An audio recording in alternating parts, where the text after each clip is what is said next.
what makes people able to achieve their goals? There could be many answers to this question, but at least one of those factors is undoubtedly self-control. In the late 1960s, Stanford researchers ran a series of experiments to see how children would cope with delayed gratification.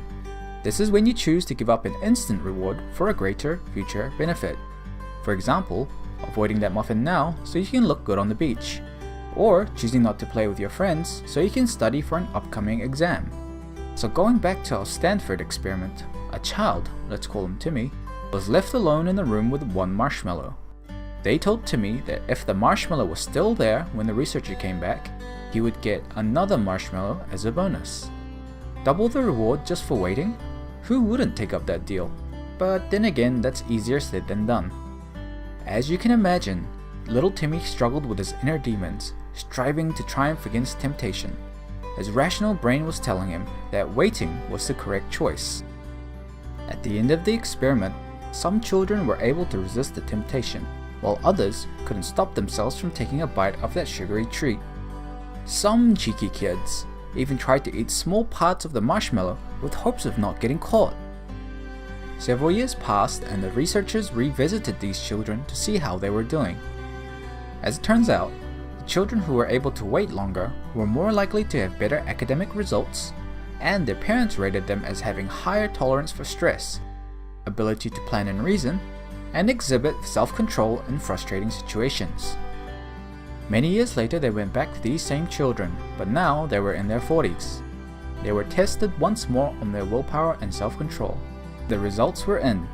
Even after several decades, the people who showed strong self-control as children continued this trend well into their adulthood. Brain scans revealed those who were able to display self-control had more activity in the prefrontal cortex.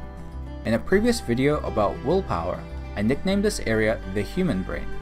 If you want to learn about getting better at delayed gratification, you might benefit from understanding more about willpower. You can click the link at the end of this video to find out more.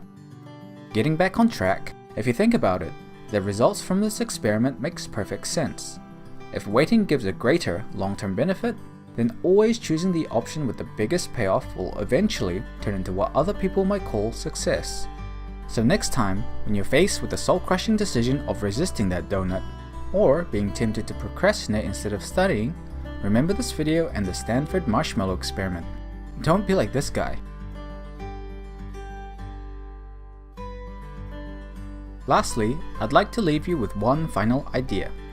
If we expand the time frame of delayed gratification by a few years, one might argue that this is called an investment, i.e., giving up your ability to spend money now for a greater payoff in the future, albeit with a risk component due to the increased time frame.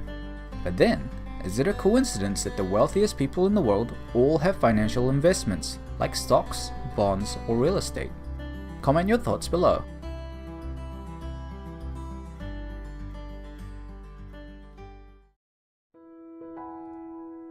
So I hope you enjoyed this idea.